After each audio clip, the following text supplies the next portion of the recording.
it's running, biking, swimming, rock climbing. I love success.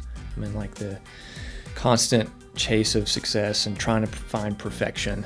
And it's almost maddening because you can never find true perfection. Born in Chattanooga, I've lived in Tennessee my whole life, grew up in Chattanooga. So that's my worst nightmare, is to be compared to any type of corporation. I've been a climber since I can remember, since grade school. I used to skip elementary school and go rock climbing with my older brother. Nice. And no one knew what climbing was. The bankers didn't know what climbing was. So I'd go into a meeting and I'd explain what rock climbing is. Dude, that's cool. So I didn't know Xterra was still around. Yeah. I don't even make that vehicle anymore. I don't even make that vehicle anymore, right? So Nissan named their SUV the Xterra. Yeah. And Xterra Triathlon had copyrighted that. And so they were paying Xterra Triathlon royalties. I didn't know they came first. I thought Nissan was first. Yeah. No shit. Yeah. Okay. So Xterra Triathlon was very fortuitous in that regard. And so it really helped them out. So they were able to expand. And then they, I think, grew, and now they're under different management, and they've consolidated the races, and now they're starting to expand again. But it's really, really popular in Europe. Okay. Yeah. I feel like for especially cycling and maybe all outdoor adventure sports, like Europe is more the epicenter. We're here like in the States, we're big in like football, like American football, and that sort of stuff. But in Europe, like hard enduro for motorcycles, huge in Europe. Any bike. Yeah, mountain biking, cycling, like all that stuff's way bigger. When you get to America, it's like we want to be able to sit in a stadium and drink our alcohol, which I love doing that too. But so the Puerto Rico, how long a race was that in Puerto Rico? 1,500 meter swim. It was a 20-mile bike, a little short, usually a 40K bike. Okay. So 24-mile bike usually, and then 10K run. But like the 10K run is 4 laps on the beach, so it's like soft sand, hard sand. So it's a quite difficult run. Dude, what kind of shoe do you wear? Just normal shoe, or you trail shoes? Okay. Yeah. And I imagine because I run on the beach some. There's definitely like an art. Can you get down on the edge of the water? Because that's a harder pack. It was like street, and then you want to be right on the like crest of the wave, like where it rolls up. Yeah. Like it's the best part, and then you got to run like back up onto the bank, and then do like a kind of a hard sand out and back, and then do that again. So. Holy shit! Yeah. So you're doing 10K on that? Yeah. 6.2 miles on the beach. That sounds terrible. Were your calves on like? I think I was more just trying not to pass out from like the heat and just high heart rate. Oh yeah. But yeah. Everything is working a little more. How hot was it? Is it in the 90s yet? Mid 80s, but it hasn't been. It's not summer in Chattanooga yet. Yeah, big change from here and head down there. And especially for my like competitors who are from Colorado, so they went straight from like snow to the beach. So it's really a good race for me because they're not used to it at all. Right. I remember some of those races early season cycling, like either down in like the Bahamas would have like a cycling tour, or South Florida. Yeah. And you get all the dudes that have been training in South Florida or Mallorca or wherever, and it was been more. And then they're in shape, and I'm coming out of like winter with no top end at all, and just getting smoked. It's a terrible feeling. And you always tell the guys that have been like they're still pale. I mean, you show up. Yeah, the other guys are all tan as fuck. You're like, oh, I'm about to get my ass kicked. Yeah. So are the mountain bike portions, are they technical, or how are they? I would say for Puerto Rico, like I easily rode everything first try. There was one hill that rained the night before, and I didn't ride it during the race because my wheel slipped. So, and I used my dropper twice. So for the most part, it's pretty tame mountain bike course. Okay. I mean, it's a lot of pedaling. I mean, it's a triathlon, but I was glad I didn't wreck at the same time. I mean, you can go pretty fast. I mean, you're averaging 15 miles an hour or something. Okay. Which on a mountain bike, average is decent. So yeah. So single track still, or are you on like surface road type stuff? A little both, like beach roads, some like hard pack dirt, and actually there was more single track than ever for this race. So it was pretty nice. Something about single track, just always loved that. That's like, great. Whenever you put me on like you ever done that mountain bike race Bump and Grind? I don't know if it's even still around. In Oak Mountain. Yeah, I've heard of it.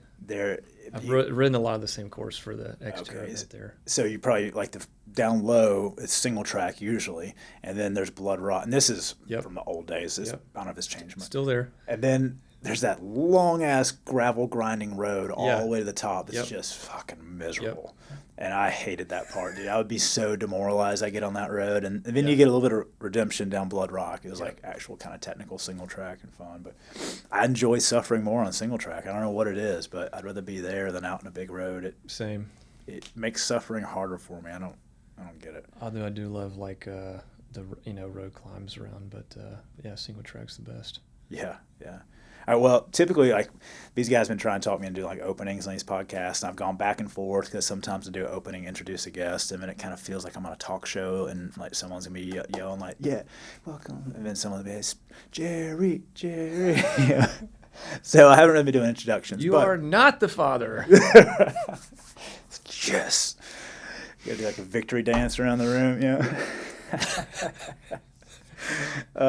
but in all seriousness, you're doing all this stuff, and you've got High Point Climbing Gym, and you got this delicious coffee, Trail Town, which thanks for bringing us this.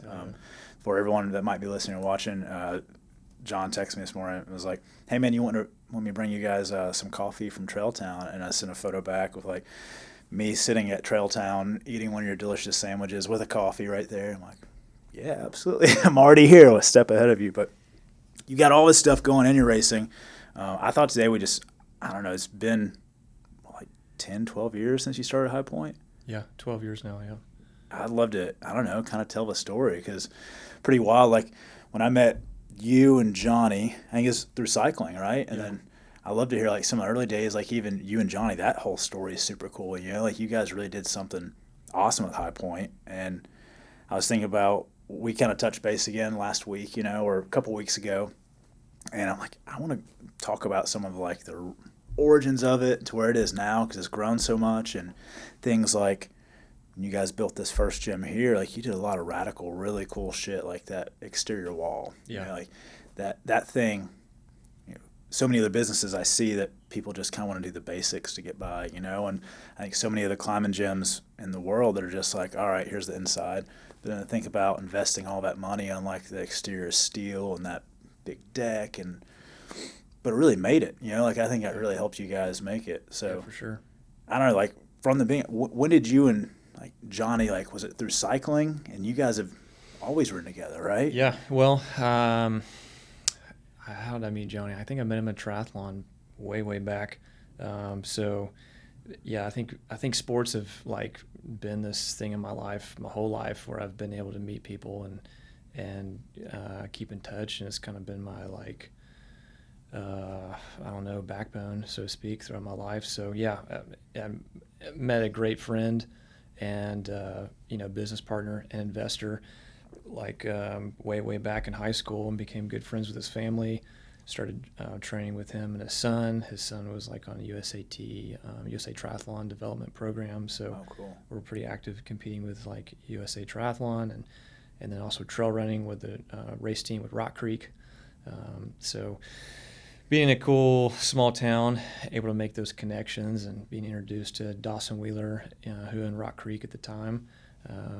And meeting you with like Matt Sims and on a bike ride, and so I think like sports has like introduced me to like business community, to like like mentors and all sorts of stuff at a young age. So I've been really fortunate with that. It's cool you've gotten to stay in it too, because like I feel like the outdoor community doesn't always lend itself to business. Especially when you think about climbing. There's so many, me being a climber, I think I started climbing like 11 or 12. Well, that's the time I started riding mountain bikes and trying to kayak, although kayaking still scares the shit out of me. Some might being upside down in the water I've never done good in. But climbing, like, it's usually kind of a bunch of dirt bags. And I can say that because I was one for a while, like sleep in our car, sleep on the ground, go climb these places of shitty trails and just super broke, and all I cared about was climbing for a long time or mountain biking. But then you've got to do it as a business, but a successful business. I mean, you guys have like, these aren't like little gyms that are in a back room somewhere. Like, they're really impressive facilities, Yeah. It's a big commitment, big gamble. You feel like sometimes, hope the bank's not listening. I mean, all businesses are, but yeah, as brick and mortar, it's not going anywhere anytime soon. It's Yeah. long-term leases, or we own half our properties, so It's awesome. It's a big commitment. Yeah, but I mean, what else can really compete against you guys in that state? Like, I think it's something completely different, like a Gold's Gym or something like that could ever offer. Yeah. I remember in Chattanooga, was it the YMCA? Didn't they have like a little climbing wall? This is Maybe that was a while ago then. Man, probably back in high school for me, so 20 plus years ago, but like, it was so rare to see like a climbing wall that was more than 10, 12 feet, like, Yeah. You guys, how many gyms do you have now? I've lost count. Yeah, we're opening our 8th gym in Orlando here at the end of April. Okay. I feel like Orlando would be an awesome spot for one. I mean, so Johnny and I, we looked between Tampa, St. Pete, and Orlando for a year, looking for the right place to build a gym. Johnny's son went to Rollins College there for a little bit, so Johnny's been to Orlando quite a bit. He's worked with Advent Health on their board, so that's kind of the tie to Orlando. Okay. And I've done some races down in Orlando as well, 70.3, and yeah, it's a fun town. It's booming. Yeah. And we looked and finally found an amazing partner, the Dr. Phillips Foundation, which is the largest nonprofit in Central Florida. And it really reminded us of our first climbing gym here in downtown Chattanooga, working with River City Company. It's another nonprofit that's promoting growth and development in Chattanooga. So that reminded us of our first experience and how well it worked and how the connections made. And so Dr. Phillips has been that and more, much larger organization, but they've been really incredible to work with. And then they basically took an orange juice packing district that Dr. Phillips, the original,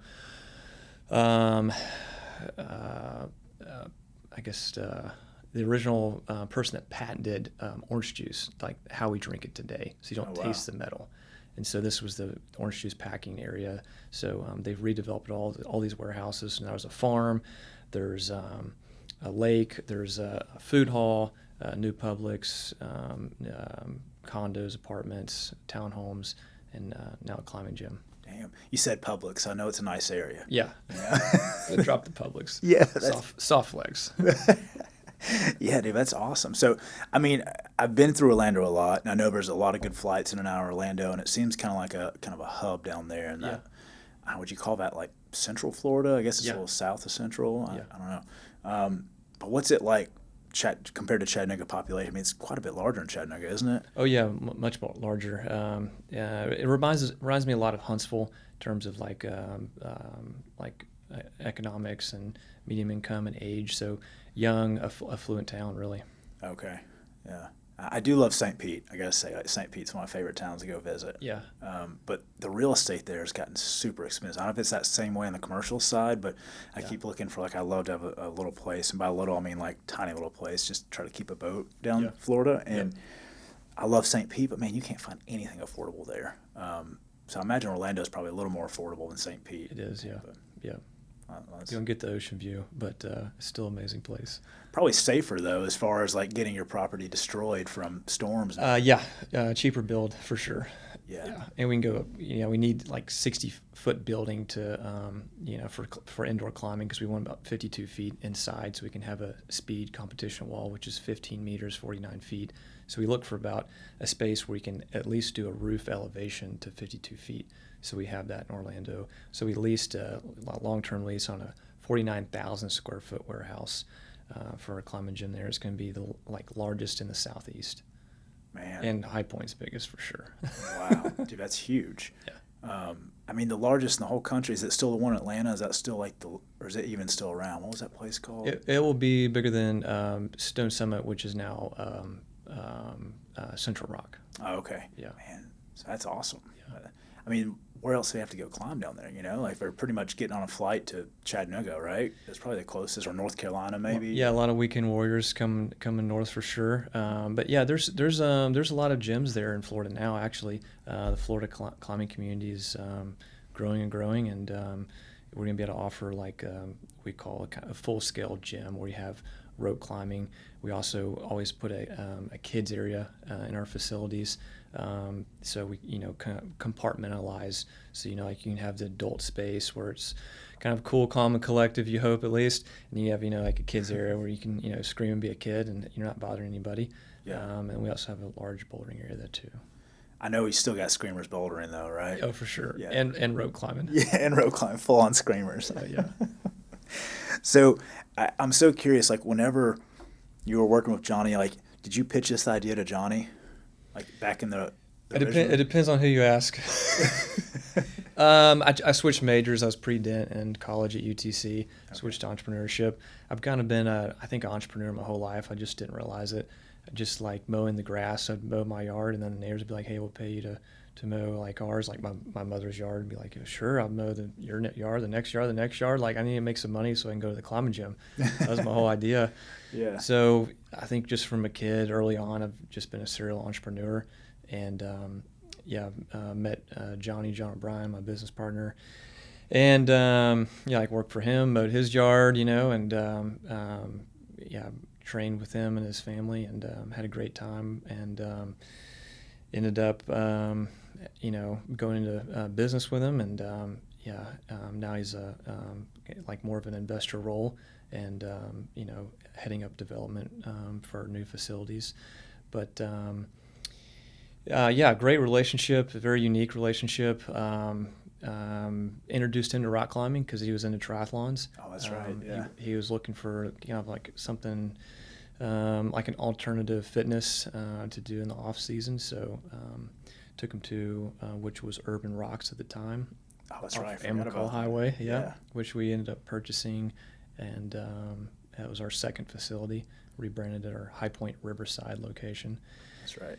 And it's kind of been hitting the ground running ever since. We built the first gym downtown, had a credible opportunity, great location, and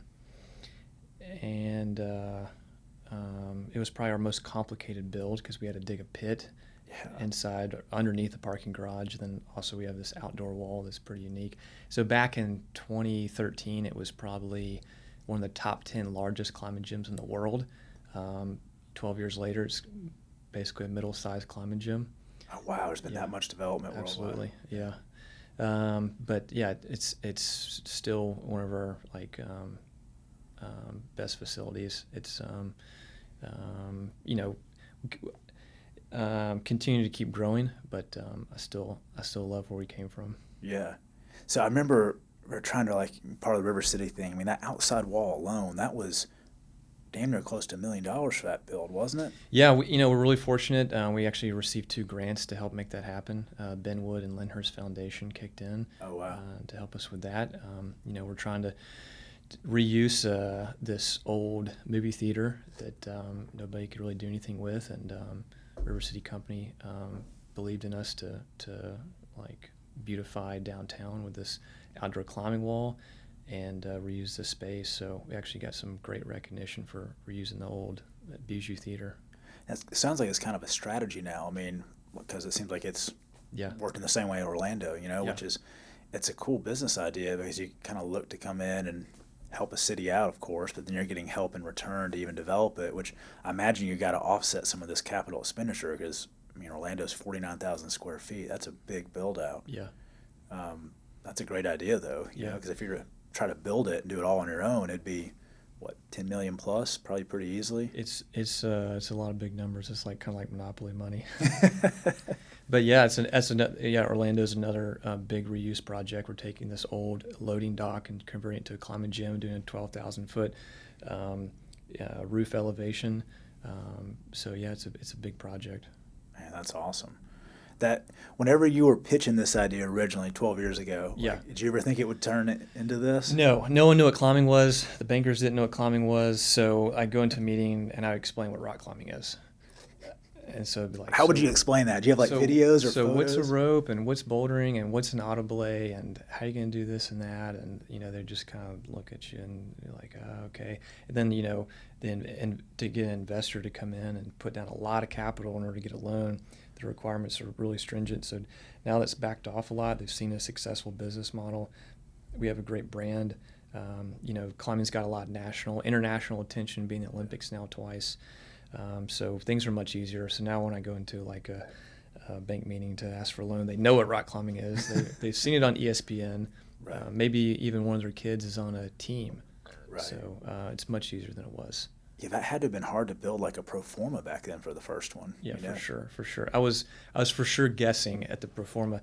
Now I'm much better at it. Yeah, it's got to be easier. I mean, all that plus the brand, and you've got all these users in your or customers in your database now, and that speaks for itself. It's got to be getting much easier. Yeah, I mean it's a brick and mortar business. There's a lot of work that goes into it. There's no I love designing the facility with our chief operating officer and Johnny and making sure the flow through the facility works. I mean, that's something I think we're really good at, having the experience of building 8 gyms and then Sean, our chief operating officer, coming from another company, having built a bunch of gyms as well. So we have a lot of experience in that regard. And when we build a gym, we really are like critical of everything in it, and that's really fun to me. Designing like the colors, the flow of traffic, what we're doing. I really enjoy that. But more than just like starting up a business, the real reward, like personal reward to me, like not financial, is just to see that just to come to like success. Yeah. And I apply like being competitive in sports, whether it's running, biking, swimming, rock climbing. I love success. I mean, like the constant chase of success and trying to find perfection. And it's almost maddening because you can never find true perfection. But, chasing it, you'll get excellence, like Vince Lombardi says, like one of my favorite quotes. So as long as you don't get too caught up in it, it's very rewarding. Yeah. It definitely goes hand in hand with the all the adventure sports and the competitive racing. Like I know exactly what you mean. Like you just want to see that you're making things better, whether it's yourself, your race results, the gyms you're working on, or they're all kind of the same. Whether it's on a bike or on your feet or in an office somewhere. Yeah, it's like I took a wrong turn on Sunday in an off-road triathlon, but I was freaking out, and I probably wasted 3 or 4 or even 5 minutes trying to find the path again on the bike, and I probably would have had the fastest bike if I hadn't taken the wrong turn, and it was probably a little higher on the podium if I wouldn't have done that. But I just told myself, like, you have to keep racing hard, like someone else is going to mess up too, but keep trying hard, and you're still going to have a good result. Yeah, kind of never give up mentality. Yeah, for sure. There's always a mountain bike racing, especially, there's a long time, and even now in dirt bike racing, me personally, if I have one race I drop out of, it's this terrible habit that's hard to break. Like dropping out of DNFing becomes like this thing. Like once you do it once, it's like it allows me, at least for me personally, but I know it's for other people too, because I remember I had coaches back in the day, and they'd be like, don't ever drop out of one race, because then it becomes this easier and easier to do. Like if you give up once, it's so much easier to be like, you know what, I'll just quit this one too. I had a bad start, or you know what, it's too muddy, or I didn't rest enough this week. I feel like shit, I'm just going to drop out. And they're totally right. Like as soon as I start DNFing races, it's just they start racking up. I think it actually made me try harder the rest of the day because I was so pissed at myself. Yeah. So I think I hammered harder up the climbs after that, and I think I ran harder than I would have, trying to stay ahead of my friend who did catch me right then. But that's like the most memorable moments for me still is racing against your friend, and whatever happens. But I'd rather it be a close race than winning by like a mile or just boring. So this race was definitely memorable in many regards, but I definitely will go back and hopefully stay true to the course. But it's a good life lesson, I think. Yeah, for sure. So how many employees you have now? A little over 150 company-wide. Holy shit, that's a lot of people. Yeah, man. It's definitely grown and grown and grown. Yeah. I can still remember our original team. I think that's one of my strong suits is company culture and team. I love growing the business, but I don't want it to grow too big where I am disconnected from the team. Right. It's like really important for me to have that connection. I want to know everyone's name. I want to be at the front desk with them, even if it's just an hour a week. But just to have that touch point, if I can spend an hour at the front desk at every gym, like once a month, even the things I can pick up on our operations, what's bothering our customers, what's bothering our employees, what we're doing well at, I can like make quick changes. So that's kind of the beauty of like having a small management team. I don't have a board I have to listen to. I just have one investor. So, we can pivot. We can let the company evolve, which is great. I think, I tell our folks this all the time, like innovation leads our company. Even if it's like, wow, we are like half our traffic's kids at our downtown gym. Well, why aren't we selling kids t-shirts?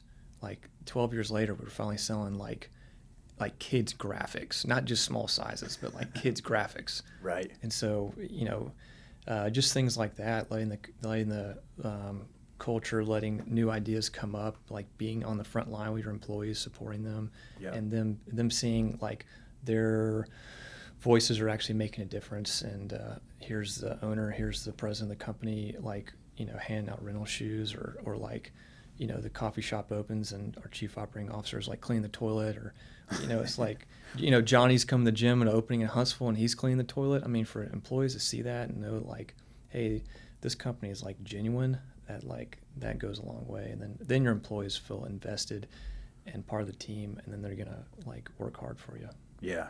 It makes sense, because it doesn't just go straight to a corporate feel, which probably so many climbers despise, Yeah. That's my worst nightmare. Yeah, right. We're like locally owned and operated. We're born in Chattanooga. I've lived in Tennessee my whole life, grew up in Chattanooga. So that's my worst nightmare, is to be compared to any type of corporation. And it probably wound up upsetting a lot of your core demographic too, That sounds wise. Like, I mean, at this point, we're a large company. Yeah. And I've finally settled with that. I always feel like we're a small company, but I guess we're a large company now with 150 employees, and we have a zip line and a coffee shop now too. So coming on 10 operations. Wow. So I guess we're a large company now, but I really enjoy it. I mean, I went to the zip line last weekend, did the zip line, and nice. It was great. It's great to hang out with your employees on the job. And then work with your GMs, and I really love that process. The more I can get out of the office, the more of an impact I think I can have. And I don't like micromanaging anybody. I want to trust 100% all of my GMs, for better or for worse, because at this point we're large enough where I can't be at all the locations at one time. Right. 3 states. So yeah. How often do you visit them? Like every quarter, you think, or? Yeah, I mean, once a month was the goal, but it's a lot for 8 locations. If you take a vacation, or something, or you're building a gym, then you definitely get behind really quick. So I'm definitely in all the Chattanooga locations once a month because I live here, and then I'm at most of the gyms either once a quarter or once a month still. Okay, and so you've got them in Tennessee, Alabama, Florida. Yeah. Georgia going to be on the list sometime? We've looked at Georgia, a couple cities, and it's. I think there's always a possibility, but Central Florida really attract us for many reasons. So I think I'd love to build a regional network there. Oh, okay. Yeah. Now, are you looking for is there a certain demographic you want to replicate Chattanooga elsewhere, or are you looking for a little bit different model than Chattanooga moving forward? Yeah, I mean, I love Chattanooga. It's a great mid-sized city. It's got everything. Amazing river town. Got the mountains. They got water. Yeah. You can do pretty much every sport year round. Yeah. And but I love the Southeast. I think we'll stay in the Southeast for the foreseeable future. Yeah. Our goal is to be nationally recognized climbing company, which I think we are in the climbing industry, and I think we'd love to keep expanding. But there's something to be said about having like a geographical regional network that you can be a part of. Like I never want, my worst nightmare is to be part of something where I show up and like no one knows who you are, and it's like undercover boss mentality where you're just like doing a bad job. Yeah, right. Yeah, what do you think there's a ceiling on this? I mean, what? I don't know. I hope not, but yeah, for sure. I think for responsibility's sake, there is a ceiling on how big you can get and not be like absentee, which would be my worst nightmare. But I'm not sure what it is. I haven't found it yet. So gotcha. Yeah. I don't want to find it, right. But at the same time, I think we're going to keep growing. So I think there's balance there. Yeah. I'm not sure what the future holds in that regard. Would you want to hold it forever or eventually sell it or? I love it. I don't see myself doing anything else. I really love it.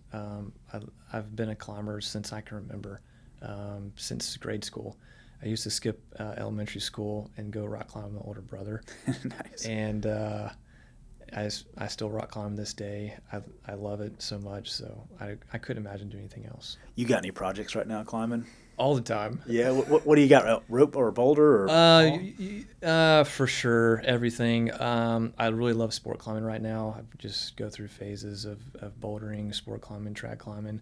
But that's the reason I actually got into running, is because I wanted to get into alpine climbing.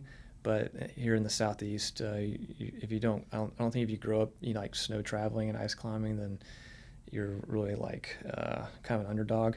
Yeah. So I'm stuck to rock climbing and never gotten really alpine climbing, but now I'm a great runner and a rock climber. So I'm a great jogger. Jogger, yeah. It's funny. I went through a wannabe alpine phase as well, and it was mainly like after high school into college, and I really wanted to, for whatever reason, probably just because of publicity on it at the time, but K2 and Mount Everest were always more K2 because it's like one of the more technical ones. I mean, there are more technical ones than that, but it'll also just kill you really quick. And then I started going to like some of these cold weather areas and, experimenting with it a little more, and testing it out. And I'm like, I really don't like the cold. Yeah, me neither. I'm like insane skinny. Like cold day is the worst thing ever. Yeah, and most of it, like you're just kind of hiking on a steep part, and like the part that I would love would be like the beautiful exposure doing something like technical, but there's just not really a lot of that in alpine, but I don't know, maybe one day. But now the problem, my knees are so fucked, like trying to carry gear and hiking like that, I'd just take one twist and it'd be out of place again, and next thing you know, I'd be like green boots on Everest, you'd be walking past Sam, be like, you hit Sam, take a right, and keep going, you're almost there. just become a landmark for a monument. Yeah, for navigation. No, I think I have some like big wall goals though. I'd love to do the nose in a day. Ooh. I don't want to camp out. I don't want to haul bag. Yeah. Stay lightweight and run up it. That'd be really fun. I don't think I ever told you a story, but I went out to do the nose. Did I ever tell you that? I think I heard about it. It was embarrassing. Yeah, it was a shit show to say the least. Like almost, yeah, it was terrible. I didn't want to like rehearse it to like read too much about it because my favorite is going out. Like I'm not particularly a strong climber, but I like going out and finding some like fun trad. And to me, fun trad could be anywhere from like, hell, there's been fun 5-6 trad routes I've done that are real fun, like North Carolina, and some big wall. And a lot of that stuff I just free solo because it was easy enough and it'd be fun. But it's kind of trad moves. But for the nose, I'm like, there's going to be technical parts. I did print out the topo thing, and had all the pitches on there. I didn't really want to read all the secrets to it. I wanted to figure it out. I also haven't done a ton of technical A climbing. And we skipped the part where it says everyone now does not haul their fucking pig, the haul bag, on the first 4 pitches. They wait till, what's that ledge called? I'm going to set it. Sickle ledge. Okay. And they drop line down because it's more vertical, and they haul their bag up there because the first 2 or 3 pitches are the most technical aid lines in the whole thing. And so there we are hauling our bag up. We camped at the bottom of it. And we're hauling our bag up this thing, and it's just like dragging, because it's all low angle, like slab stuff. So much more work. But it's polished as hell. And dude, I remember like clipping in my ladders into like 0 aid wires that are rusted that are stuck there, and just being like, I can't believe I'm about to stand on this of all this gear, and just pulling it down to my fucking foot and standing up. And I had my buddy Robert with me, and Robert's a good climber, but he'd never really been on anything as technical. I mean, hell, I hadn't either. And we're trying different stone too. Different stone, polished, everything's new. But we get to the first hanging belay, get the bag up there. Robert comes up cleaning gear. And I'll make this story short because it's pretty much over anyways. We wind up having people passing Robert, pulling on our gear, passing him. They don't even speak English. We wind up having people, I think we're speaking like German, one was speaking French. We had two of the crews, 4 people, so 2 of the people of 2, hanging on our bolts with our haul bag. It was like 135 pounds because we're planning on spending 3 days up there. Oh, wow. And it was, I'm like, I'm getting the fuck out of here. And then on the way down, we didn't tie, I'd lower Robert down, lower the bag down, and I'd go rappel off, and I'm trying to get away from all these people that are just fucking yarding all over gear. Didn't tie knots into the rope. I almost wrap off into my rope. Ooh. And it would have been at that point, because you kind of go up and traverse over to get to the start of it, and I would have fallen past it. It would have been 200 and something feet, just down to the death. You know, like, terrible. Robert, the only reason I didn't wrap off of it, and everyone knows to do that. You know, you tie a rope together, you tie knots in it. But I just threw it to get out of there, and I was on ATC, and I'm like hauling ass down it. And Robert goes, "Hey, your rope." I'm like, "I know." One side got caught up, and it was like a little unequal. And I went to flick it off a ledge, and when gave Robert just enough time to look up, said, "No, your other side."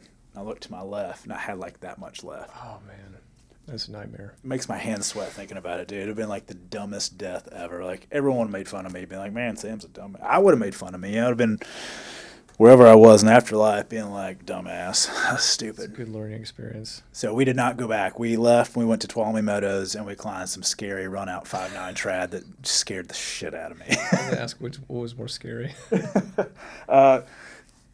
Tuolumne was a full rope run-out, and we had a 70-meter rope. I'd never done that before on slab. Yeah. But the nose is so polished, and there's so many people. Yeah. I would love to go back and climb it, but, man, you only got like 2-month window, maybe 3 months. Yeah. Anyway, I'm gonna bring a stick clip, and I'm gonna stick clip past all that. If I'm gonna aid climb, I'm gonna make it easy. Yeah, dude. Hell yes. And I'm gonna go with someone who's done it a bunch of times, so I can like down, up and down in a day easy. Yeah, I think it'd be cool. And you climb high enough level to where you could probably just free a lot of that stuff, as opposed to everyone's having to aid so much of it. It is crazy how polished it is, man. Like, even in the cracks, it's like good hands. Yeah. Dude, it's just like 2 granite countertops put together. Yeah. It feels like, it's pretty wild. Yeah, I'm not bringing a haul bag up. No poop bucket either. All right. I'm not going to the bathroom next to you on a ledge. Dude, and there's shit all over the wall, and they try to make sure it doesn't happen, but it's going to happen. Maybe an off-width. Right? Yeah. There you go. So where are you climbing at outside now? You got a certain spot you always go to, or does it change you? Man, shout out to the Southeastern Climbers Coalition. I was served as a volunteer treasurer for them, as well as on their board for a number of years. But they've been able to acquire many areas in the Sequatchie Valley to this point. So I love sport climbing, and Sequatchie Valley is one of my favorite places to go. They have like Denny Cove, Woodcock Cove, some great new areas. I haven't heard of said Woodcock Cove? Yeah. I haven't heard of that. Yeah, it's just south of Dunlap. Okay. Yeah, beautiful area. Is that close to Foster's in that same gorge there where like Denny and Foster's It's probably north, maybe half hour north. Okay. Yep. Gotcha. I drive past, ride the motorcycle, and always see Castle Rock over there. You still go up there? That place looks... I haven't been up there a couple years, but I've definitely spent my fair share of time up there and love it. Predator Wall, Copperhead, some of the best like tall 12D, 13As around. Man, the photography, especially Predator Wall, it's just having that background so pretty up there. Yeah. I went back. I've not climbed in like almost 6-7 years. Wasn't really climbing a lot then either, but got into motorcycles, and this last week, Matt Sims got back in town from Belize. He's down there living the fishing life, and he and Natalie are turning into fishermen. But now he's back climbing, of course, and I moved back up on Lookout. So I've been going back down to B-Rocks, Nice. And first time climbing at B-Rocks was last week, and I got my ass spanked. Like on the warm-up, and the warm-up B-Rocks is, it's nothing for you guys, especially climbing regularly, but I used to do laps on it. I think I hung dog it probably no less than 15 times the first time up it. I mean, the second time I did all the way through, and the third time I did, but it was brutal, all 3 times. I'm going to try to go back this week. I almost bought a rope from you this morning. I was in the coffee shop. I'm like, I got to replace my rope. It's 10 years old now, I've been laying down in the basement. And, nothing like a new rope. yeah. Dry rotted ones always scare the shit out of me anyways. goodness. Yeah, don't do that. Tie a knot in the rope and don't use the old one. God, dude, basics. I have a hard time with those. So what's next on the race schedule? Well, Oak Mountain Xterra is in end of May, and it's the North American Championship, and it's also a World Cup event with Xterra. So you'll have the Europeans come over. It's a really competitive event, and it's like like my home course, basically just 2 hours south of here. So nice. I think that's in about 6 weeks. So I'll be looking forward to that. Hell yeah. And so you said you're racing for the U.S. in that? So with the WTO Cross, which is like a European equivalent of like Xterra, you race for your country and that. So you wear like Team USA jersey. But for Xterra, there's not a country affiliation necessarily for like your uniform. But you're still like it's all pro category. So gotcha. But I've had folks say like I could first qualify to race professionally. They're like, why are you doing that? I'm like, I want to be competitive at whatever level I can be at. If it's like I'm like humbly competitive as an amateur or elite professional, whatever it is. But yeah. I love competition, whether it's in business or in sports. It's like it makes you better.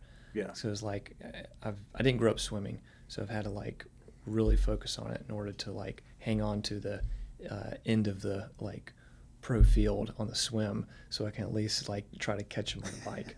So right. just being like taking that like step into saying, yeah, I want to race at the next level, and it's actually made me a lot better because I've had to focus on my weaknesses in order to compete with them. So it's made me much better, and just like being part of a elite group, it just changes your mindset on a lot of things, and like how do they think, and how do they arrange their lives, their work schedule around their training. So just to see anybody at like elite level of whatever they're doing, whether it's business or it's sport, what have you, just to be a part of that just changes your whole life. Yeah, absolutely. What is your schedule like? Because that's got to be a decent amount of volume. Because these races are about 3 hours long, 2 to 3. Yeah. I mean, I love training. I love working. I definitely like throw myself at both of those. I can get in 20 to 30 hours of training, like peak during like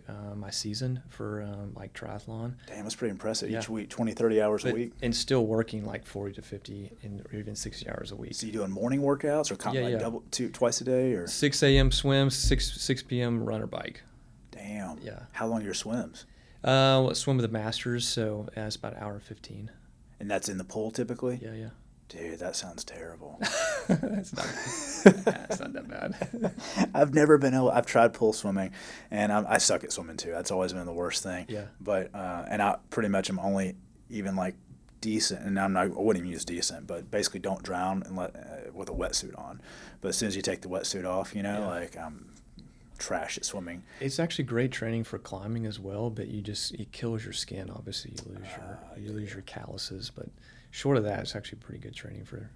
I can see it because breath control and all of that. Yeah. And, yeah. You can get some pretty explosive power with like shoulder strength and stuff as well. Yeah, that makes sense. How far are you swimming an hour and 15? That's got to be probably what? Like 4,000 yards, something like that. Okay. Yeah. Damn. It's a lot of kick turns.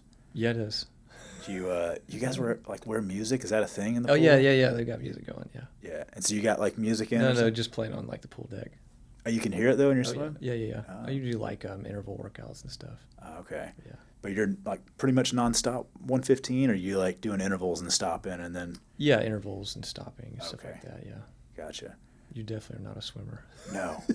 I did like 2 years swimming, but it was open water. Okay. My buddy, I'd never really swam. Like my swimming was like going to the pool and doggy paddle, breaststroke, whatever. Just don't drown. Yeah. My buddy Mitch that used to do some trail running with and mountain biking with, and he's like, come out and swim with us. It's great. But he like grew up actual swimming, he took swim lessons and learned how to swim. Yeah. And so one day... I'm still taking swim lessons. Dude, I need to go take swim lessons because I still don't know really what the hell to do. But the first swim was we went up to the boathouse and jumped in one morning at 5:30 a.m. and swam downriver, which is downriver, but I think the river was lower after like I got out because of the amount of river water that I drank. Like I had no idea and he just took off and left me, and there's yeah, I guess it was early, so there's no boats, but felt like I was going to get run over and didn't know how to swim. And but I did that 3 days a week for about 2 years, and took the winters off. It helped a lot though, and yeah, I've done a swim camp for 10 days. Now, was it like 4 years in a row now in January? So swim like twice a day, 2 hours, like 2 hours in the morning, 2 hours in the evening. So 4 hours a day of just swimming. Do that for 10 days, you will rapidly change your swim. Dude, I bet. And you're swimming in a pool next to Olympians. So it's the most humbling thing on earth. Oh, I bet. Yeah. But one thing I noticed was like even with my wetsuit on, and I was wearing like a thin triathlon, long sleeve wetsuit, which definitely lets you glide more, and lets me get away with my terrible form and imperfections and inefficiencies.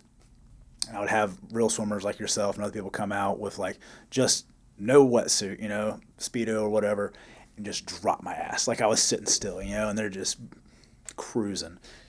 Yes, it's all technique. It's pretty amazing. It is to watch these other guys just swim away. Like Jason Howard. You ever come across him? I don't know if he swim as much anymore. He used to wake surf with him. That's actually another one of my buddies we wake surf with. Yeah, nice. But he was big into swimming. He went down and did like that thing where he swam around Key West or something like that, and nice. Did a bunch of those big open water things. And he came out and swam a few times with me, and it was like I saw him at the dock, and by the time I took like my third breath, he was like already at Coolidge Park. I'm like, oh, fuck. It's very humbling. So, out of curiosity, what kind of mountain bike are you riding? Like full suspension, hardtail? Yeah, Trek Super Caliber. It's like under 20 pounds, but front and back suspension still with a dropper. It's like the perfect race bike for Xterra. Damn, under 20 pounds. Yeah. That's insane. Yeah. Single up front, single chain ring?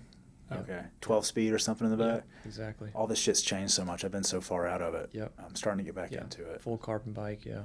Damn. It's fun. Yeti just came out with their 40th anniversary ASR. I've always liked Yeti. It's like my first real cross-country bike. It's $14,000 for that motherfucker. Oh, yeah. I'm like, holy shit, it looks awesome. I love one, but I could go buy a new race motorcycle for that, Yeah. I just got the new Trek Super Caliber, and it's really nice. Hell yeah. Yeah, they're up there in price, but that's definitely worth it. Yeah.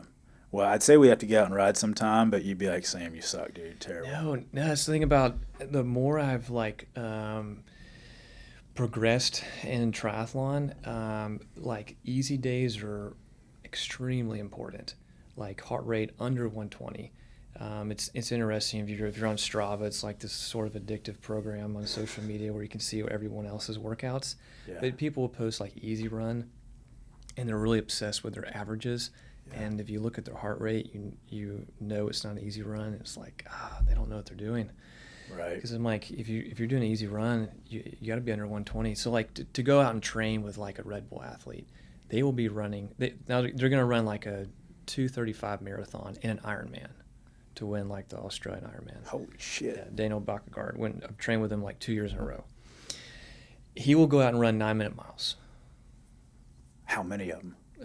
Like 30, 45 minutes an hour, 9-minute miles. Just really easy conversational pace. And for him, that is like insanely easy since he's running like, sub 6-minute miles an Ironman. That's insane. So for me to do an easy day, I need to be like walking pace. Right. Like 9:30, 10-minute miles at least. So how often is he doing that? I would say he didn't tell me his training schedule, but he did that at least a couple of times during the week. Wow. Yeah. That's interesting. Yeah. So even on the bike, doing the same thing, even swimming. So it's not like you're like a elite athlete. Everything you're doing is fast and hard. It's like no. It's like maybe one day a week I have like a really hard workout, but the rest it's all crafted, specifically so I can peak for a race. Right. Yeah. How far out do you start for peaking? Like 3 months, 4 months, or? So I'm working with a coach, Josiah Middaugh, out of Vail. He's like won Xterra World Championship, very accomplished athlete. But I've got like a 8-week block leading up to my next race. Okay. And so it does make it harder to be like social. Some of my local buddies in Chattanooga are like, "Hey, come ride with us," and I'm like, "I'd love to, but if we're gonna ride, I gotta do this workout." Right. And it's like. I'm finding myself being more and more disciplined in life. Like the older I've gotten, now I'm 35. So even with business, I find myself being more disciplined with everything I do, really protecting my time, which is difficult. But yeah, same with triathlons and everything I do. I'm trying to be more and more disciplined. Do you ever find that like the discipline, both business or training, does it ever burn you out? Like there are times where you're like, fuck this, I just want to have like a bunch of cheat days or cheat months, you know, like do you ever get burned out from it and make you do worse for a short time? Or? So I think have like I don't know, triathlete, you're like obsessed with, 3 different sports, and it's like you're mediocre at all 3, but you put them together, you're like decent. Yeah. But I would say having like rock climbing as my like lifelong passion.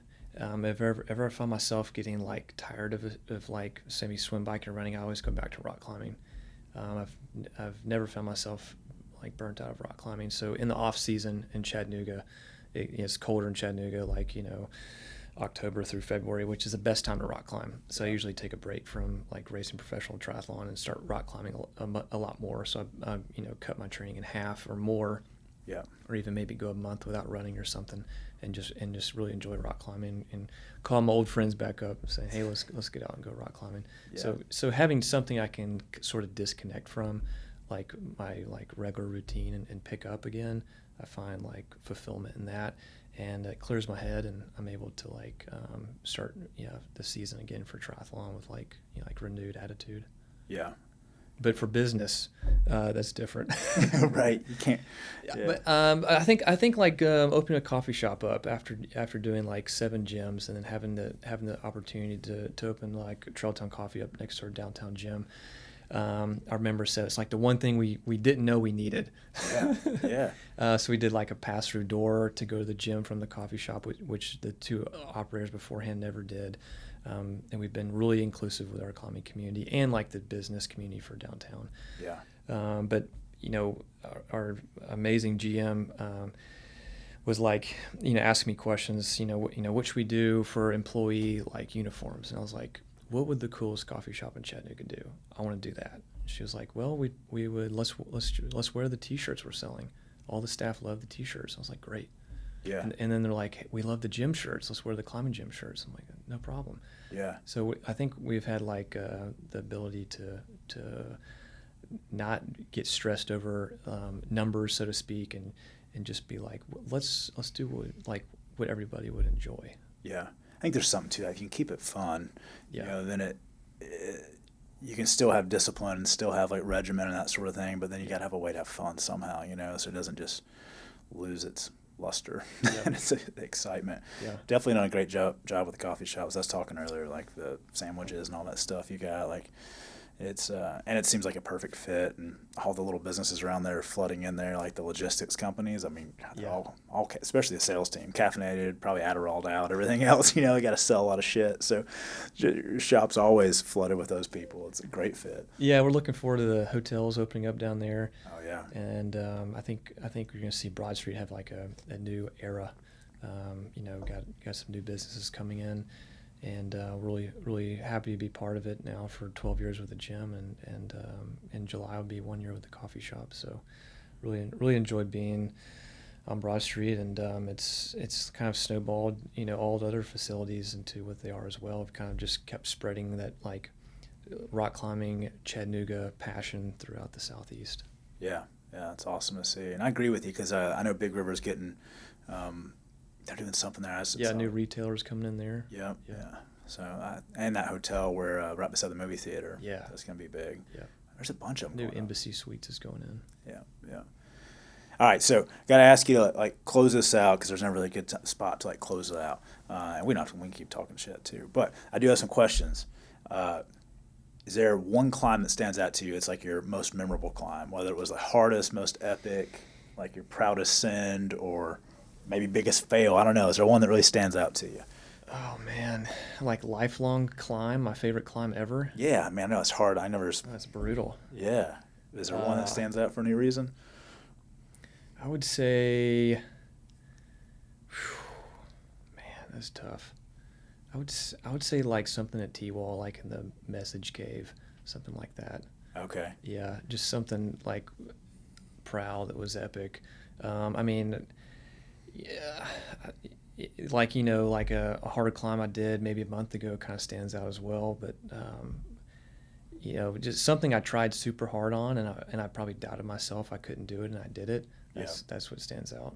What about mountain bike trail? You got a mountain bike trail that stands out too? Has been like your favorite one to ride? Oh man, the new Durham stuff for sure is so good. Steam shovel. Okay, haven't ridden that up on Lookout. Yeah. It's connected to 5 Points. Oh, okay, I haven't ridden that. Amazing. I have to go check that out. Yeah. I just got my girlfriend a mountain bike, and I took her to 5 Points first time last week. Nice. She's really good. I took her to the Whiskey Trail. I always call them Whiskey Trails. Moonshine. Yep. Right there by Lula Lake. Oh yeah. I was a little tough on her. She had a few over-the-bar moments, but luckily she's on my mountain bike, just trashing my carbon cross-country bike, like in over, and I'm like, don't worry about it, You're cringing more than she is. Yeah, I'm like, please stop crashing. I can just like cha-ching, cha-ching, carbon flaking off. Favorite place to run? I would say Sunset, because I started running there at 16, and I've been running there for 20 years now. So like running past the climbs I've done and still do, but like there's a loop there that's kind of nicknamed Big Daddy Loop. So I've been doing that loop for 20 years, and I love it. And I would say biking. There's a loop that's called the Sequatchie Loop. You go up Suck Creek, you go north of the valley, come up Taft Highway across Signal, and either come back down the front or come back down the W Road. Yeah. Same thing. I've been doing that loop for like 20 years. So if you're asking me what's my favorite loop, I just have like this nostalgia at this point with some of those loops. So, you can reminisce. You've done it with friends and through all different weather conditions, and you kind of know like every single like pothole along the way. And, right. Yeah, I would say stuff like that.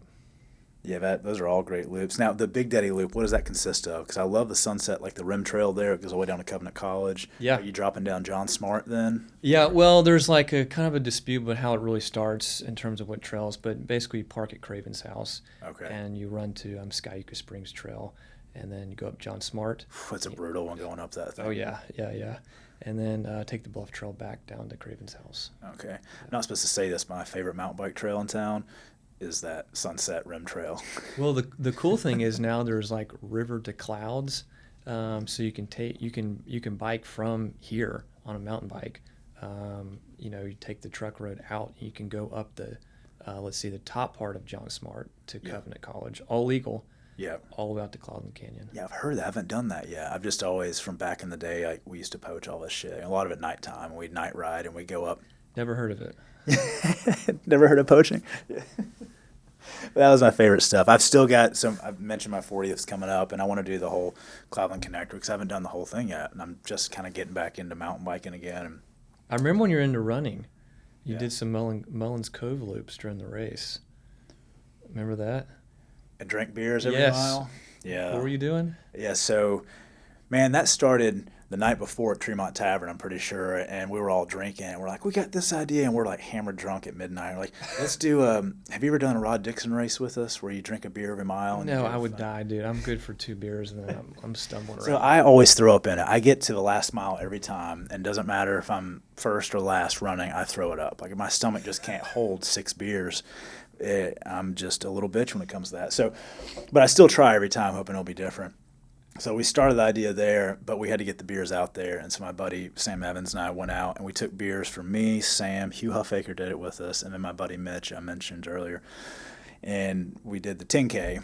So we put a beer every mile. So Sam and I ran a backpack on him, a backpack on me, and we put beers for all 4 of us, 4 beers every mile throughout the 10K. Nice. And I think we got there at like 4:45 a.m. Like we were drunk at Tremont at midnight.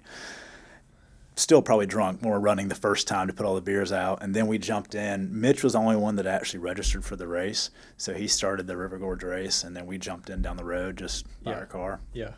And Mitch wound up, I think, getting 2nd overall or 3rd overall, something like that. And then with a beer every mile? Yeah. Impressive. And then Sam beat him, but he was unofficial because he didn't register. I threw up, and they dropped me when I threw up, of course, on the last mile, and I think I was like 5th overall. Does that DQ you, or you keep going? Well, Yeah, DQ'd for my own race. Yeah, Okay. DQ'd. Yeah, it's a hard world, man. And so Sam won it, and then I remember whenever Mitch came across, Sam finishes his beer, turns around, and slaps the shit out of Mitch, and it's like, they got the Rock Creek tent up and everything, and it's like people and little kids waiting for their family. I was there. Yeah, and he just slapped the shit out of Mitch. He came across the finish line. Then Hugh did really good too. I think he came in not long after that. I was impressed. I think I was on the ground vomiting too, but it's because I ran super hard. But we were like in the same mental place, just exhausted. Yeah, and we were hammered drunk at that point, and it was like 9:30 a.m. or something like that. So I may have waited till the evening to have a beer, but I definitely had some respect for you guys. that was brutal. Fun times. Yeah, I tried one of those not long ago. Actually, I guess it was last winter I tried it. Same thing. I ran to the last mile and I had half a mile left and vomited everywhere. But it was in a neighborhood this time. A little more responsible this time? Well, except for it was like around a bunch of houses, and the families were all like, "Mommy, there's an old man vomiting in the yard." And yeah, the mailbox got like a midnight shower. Yeah, I felt bad about that, but it's just fertilizer or something, I guess, for the grass. But yeah, so I got DQ'd again. Mitch won it again. He drank 3 beers before we even started. The guy's stomach must just be massive. Yeah, I think his last mile he ran like a 5:30. Like it's pretty solid for a fifth mile with 5 beers. Well, in his case, he had 7-8 beers at his stomach. I think he's cheating somehow, but I think he's elite category. I'm gonna have him in here for next podcast. We need to get him signed up for one of those beer miles. Sweet. Or something. Well, man, anything else you want to say? I think we covered a lot. It was a lot of fun. It's been great, man. I appreciate you having me on. It's y'all did our first website way back 12 years ago, so I kind of feel like we're coming full circle here. Yeah. And really enjoyed working with you over the years, and hope to continue to do so. Yeah, absolutely, man. There were some fun T-shirts we did too. I think Hugh came up with a lot of those T-shirts. Yeah. Maybe with you and some of us who all brainstormed. They have like dinosaurs and random shit like that. It was a lot of fun. Man, the Miami Vice one we did, we're still printing to this day. No way. And it was like with my team, it was like push the limits. They're like, I don't know. I'm like, no, we have to do it. We're still printing it. So that's awesome. 12 years later, it's still relevant. Hell yeah, the T-shirts you just brought us for Trailtown look great too. Thanks, man. Yeah, it's awesome.